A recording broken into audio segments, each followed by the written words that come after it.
नमस्कार, दिन भर की बड़ी खबरों में आपका स्वागत है। मैं हूं आपके साथ सुरभि राजपूत।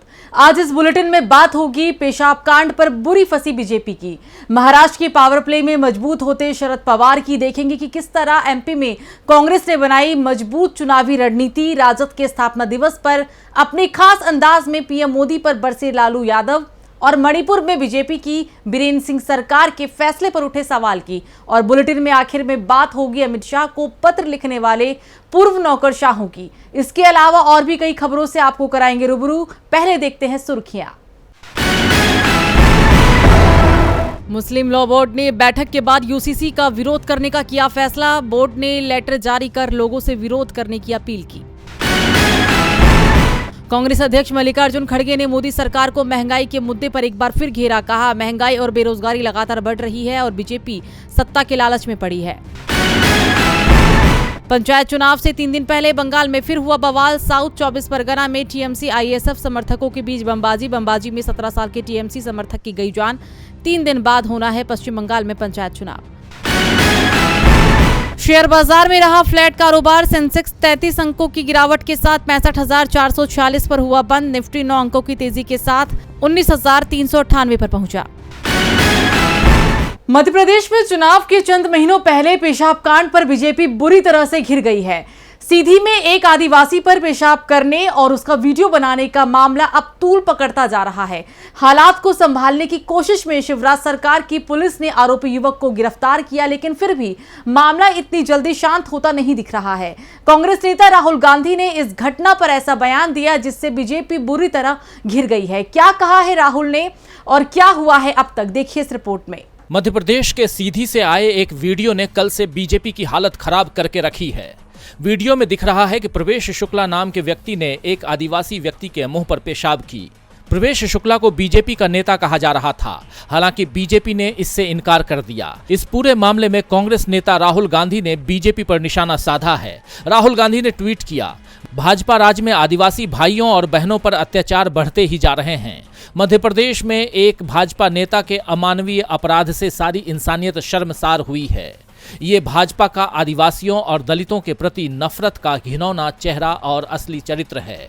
वहीं अब सीधी पेशाब कांड में कांग्रेस राज्यपाल और राष्ट्रपति से शिकायत करने वाली है। इसके साथ ही कांग्रेस नेता कांतिलाल भूरिया ने दोषियों के खिलाफ सख्त कार्रवाई करने और पीड़ित परिवार को 2 करोड़ का मुआवजा देने की मांग की है। कांग्रेस इस घटना को लेकर पूरे प्रदेश में विरोध प्रदर्शन भी करेगी। कांग्रेस के इस तेवर से बीजेपी बैकफुट पर है। आपको बता दें कि इससे पहले वीडियो के सामने आने पर सीएम शिवराज सिंह चौहान ने ट्वीट कर निंदा की थी। सीएम चौहान ने ट्वीट किया था, मेरे संज्ञान में सीधी जिले का एक वायरल वीडियो आया है। मैंने प्रशासन को निर्देश दिए हैं कि अपराधी को गिरफ्तार कर कड़ी से कड़ी कार्रवाई कर एनएसए भी लगाया जाए। इसके अलावा शिवराज सिंह चौहान ने यह ट्वीट भी किया कि अपराधी केवल अपराधी होता है, उसकी कोई जाति, धर्म या पार्टी नहीं होती। सीधी मामले को लेकर मैंने निर्देश दिए हैं, अभियुक्त को ऐसी सजा दी जाएगी जो उदाहरण बने, हम उसे किसी भी कीमत पर नहीं छोड़ेंगे। इसके बाद आरोपी प्रवेश शुक्ला को गिरफ्तार कर लिया गया है। आरोपी पर आईपीसी की धारा 323, 123, 294, 506 और एनएसए के तहत मामला दर्ज किया गया है। वहीं प्रवेश शुक्ला के अवैध कब्जे पर प्रशासन ने बुलडोजर भी चलाया है, लेकिन इतना करने के बाद भी बीजेपी पर इस कांड का फंदा कसता जा रहा है। एमपी में बीजेपी घिर गई है, वहीं महाराष्ट्र में एनसीपी में 2 फाड़ होने पर बीजेपी पर उंगलियां उठ रही है। आज एनसीपी के दोनों गुटों की अलग अलग बैठक हुई। एनसीपी चीफ शरद पवार से छिड़ी बगावत अब अगली दौर में पहुंच गई है, जहां एक तरफ शरद पवार अपनी सियासी ताकत दिखाने में जुटे हुए हैं, तो वहीं दूसरी तरफ अजीत पवार भी शक्ति प्रदर्शन कर रहे हैं। आज दोनों नेताओं में खींचतान का दौर जारी रहा। आज महाराष्ट्र का सियासी पारा अपने पूरे चरम पर रहा। इसकी वजह अजीत पवार और शरद पवार के बीच जारी खींचतान रही। आज दोनों नेताओं ने एनसीपी की बैठक बुलाकर शक्ति प्रदर्शन किया। इस दौरान अपने चाचा से बगावत करने वाले अजीत पवार का दावा खोखला साबित होता नजर आया, क्योंकि अजीत पवार की बैठक में 31 विधायक और 4 एमएलसी पहुंचे। बैठक को संबोधित करते हुए अजीत पवार ने माना कि उन्होंने जितने विधायकों के समर्थन का दावा किया था उतने इस बैठक में नहीं पहुंचे। उन्होंने कहा कि कई विधायक आज यहाँ नहीं हैं, कुछ अस्पताल गए हैं, कुछ नहीं पहुंच सके। कुछ विधायक वाई बी चौहान सेंटर में हैं, लेकिन सभी मेरे संपर्क में हैं। अजीत पवार गुट ने चुनाव आयोग के सामने बड़ा दावा किया है। इसमें शरद पवार की जगह अजीत पवार को एनसीपी का अध्यक्ष बनाने का दावा किया गया है। जहां एक तरफ शक्ति प्रदर्शन के दौरान अजीत पवार की हवा निकलती नजर आई, तो वहीं दूसरी तरफ अपनी ताकत का एहसास करवाते हुए शरद पवार ने बागियों को जमकर खरी खोटी सुनाई। शरद पवार ने अपने संबोधन में कहा कि जो लोग बीजेपी के साथ गए उनका इतिहास याद करना चाहिए। पंजाब में अकाली दल अब बीजेपी के साथ नहीं है। बिहार और आंध्र प्रदेश में बीजेपी सरकार से बाहर हुई, उसका गठबंधन टूटा। जो भी बीजेपी के साथ गया बाद में वो बाहर हो गया। बीजेपी गठबंधन वाली पार्टी को बर्बाद कर देती है। इतना ही नहीं, शरद पवार ने कहा कि नागालैंड का उदाहरण महाराष्ट्र में देना ठीक नहीं है, क्योंकि वहां सीमाई राज्यों में स्थिरता के लिए एनसीपी बीजेपी के साथ गई। दरअसल अजीत पवार ने कहा था कि अगर नागालैंड में एनसीपी बीजेपी को समर्थन कर सकती है तो महाराष्ट्र में क्यों नहीं। अब शरद पवार की दहाड़ से विरोधी खेमा का पस्त होना तय है, लेकिन अजीत पवार के साथ उनकी जंग का फैसला चुनाव आयोग करेगा। अब देखना होगा कि चुनाव आयोग इस जंग को लेकर क्या निर्णय देता है। एनसीपी का भविष्य क्या होगा, इस पर सबकी निगाहें हैं। वहीं एमपी में चुनावी हलचल पर भी अब सबका ध्यान है।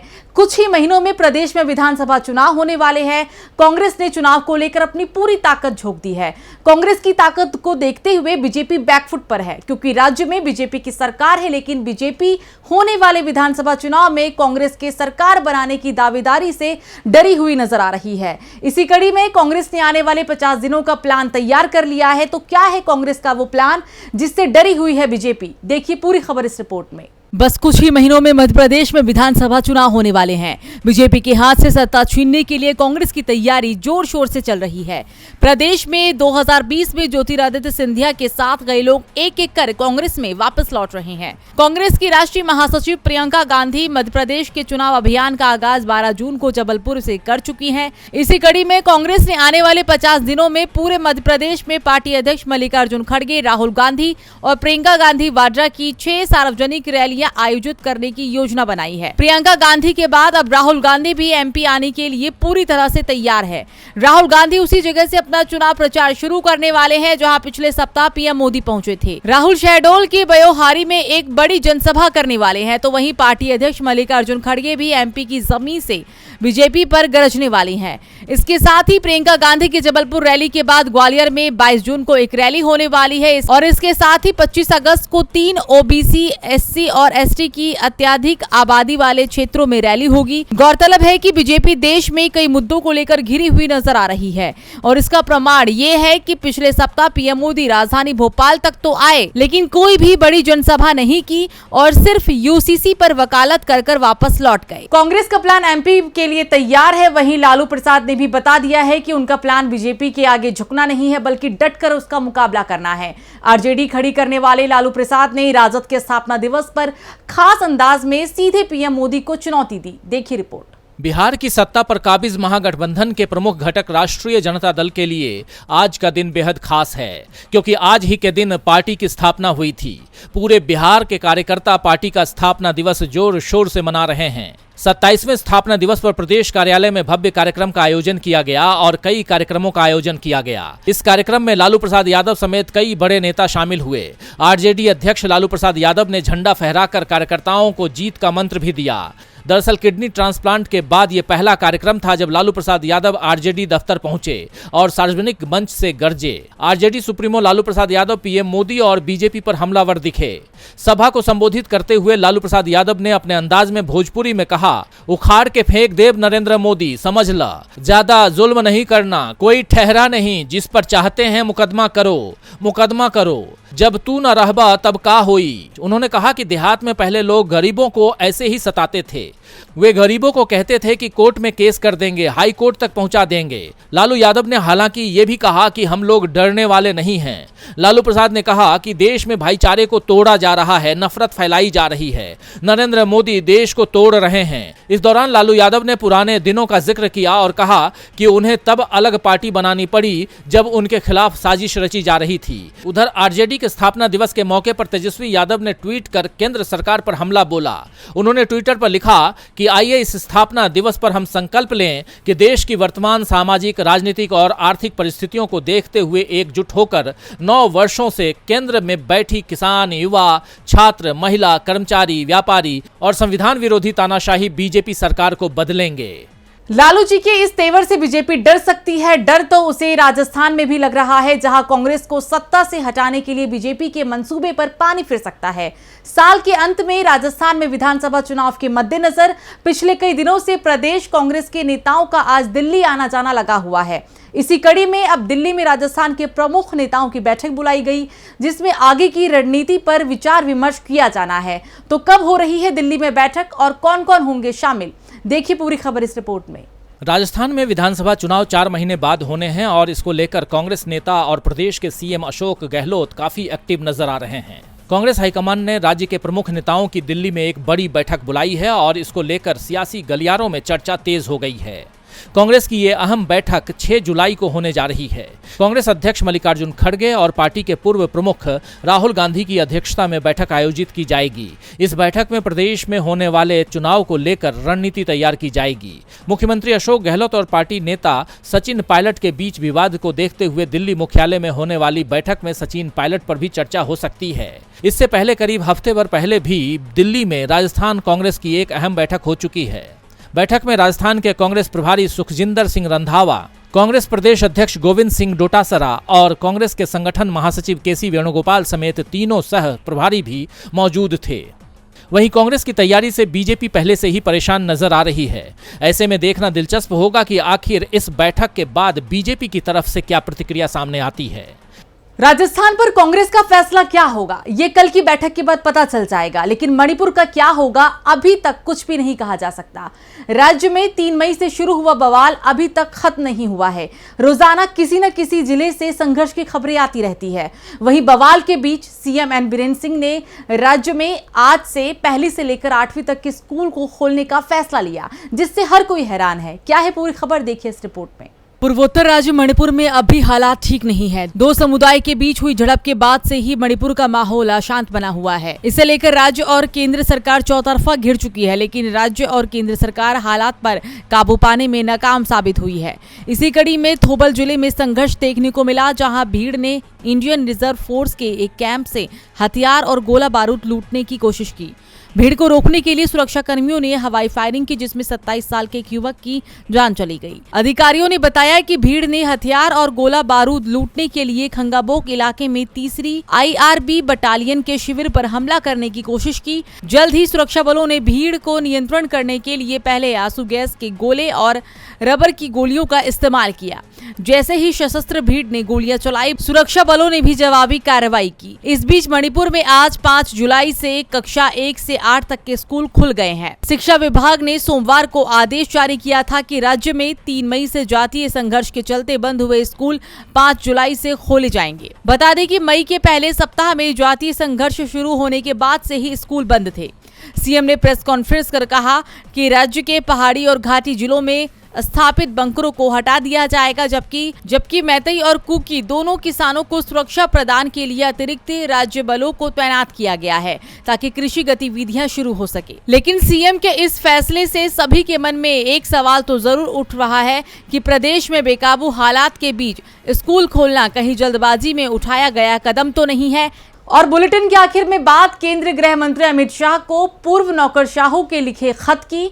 आपको बता दें कि मोदी सरकार का विरोध और असहमति की आवाज को दबाने का आरोप लगातार लगता ही रहता है। कभी विपक्षी दल तो कभी स्वतंत्र संस्थान इल्जाम लगाते हैं कि सरकार अपने खिलाफ उठने वाली हर आवाज को सत्ता की ताकत से दबा देती है। सरकार ने वंचित समुदायों के बीच काम करने वाले कई NGOs के साथ भी ऐसा ही किया, जिस पर अब 80 से अधिक सेवानिवृत्त नौकरशाहों ने केंद्रीय गृह मंत्री को चिट्ठी लिखी है।